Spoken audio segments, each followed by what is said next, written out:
Okay, so after installing Unity, what we are going to do now is to see the most important tool we have when we work with Unity, the Unity editor. So what we are going to do is to create a new project. We are going to call it test. We are going to create a 3D project, so we are not going to change anything here. And we are not going to change or to add, to enable the Unity services we can add to our projects. So let's create the project.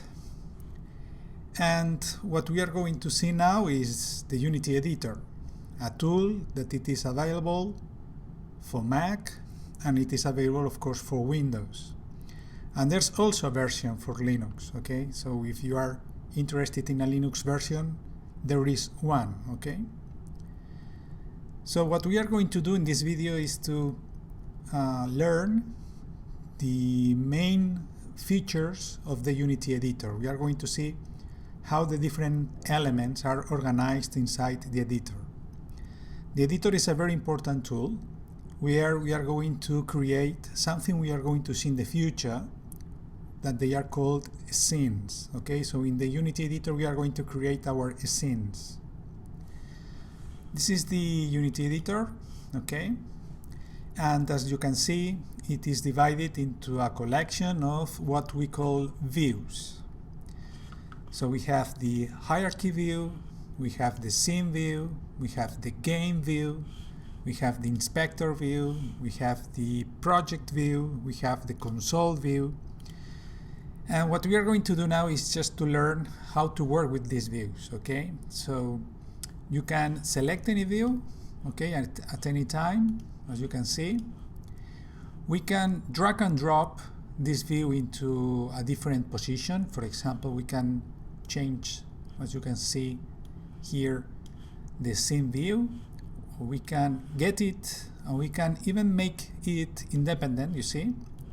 So we can, for example, if we have two monitors, something very common when we work with Unity, we can put this scene view into the other monitor, for example, okay?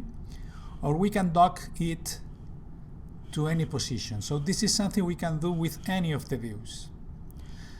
Of course, we can select a view, and even we can, as you can see in this option we have here, we can even close the tab, okay? So we can close the view. So now we don't have the game view. Whenever you want to visualize any view, you have to go to the window menu, and here you can see that we can enable, we can activate again any of the view, for example the game view again, okay? And now we can dock it, okay, again in the same position more or less, okay? So this is very useful, okay? And what we have now in front of us is the default distribution of views we have in Unity. But there are others. If you go here to the layout section, okay, as you can see, this is the default one, but we have several other possibilities: 2, 3, 4 split, we have tall, we have wide, okay, and of course we have the default one.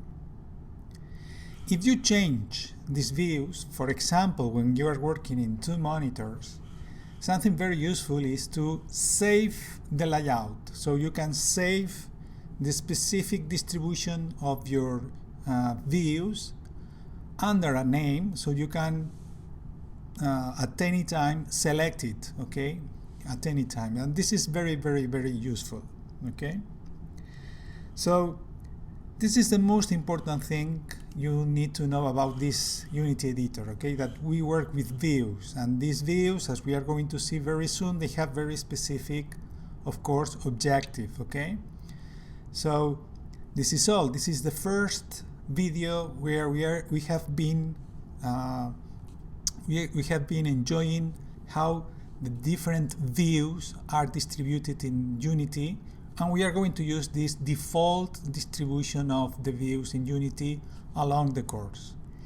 This is not the only tool we are going to be working with, okay? So besides this Unity editor, we are going to need something else in order to create our scripts, our code, okay? But this is something we are going to see very soon.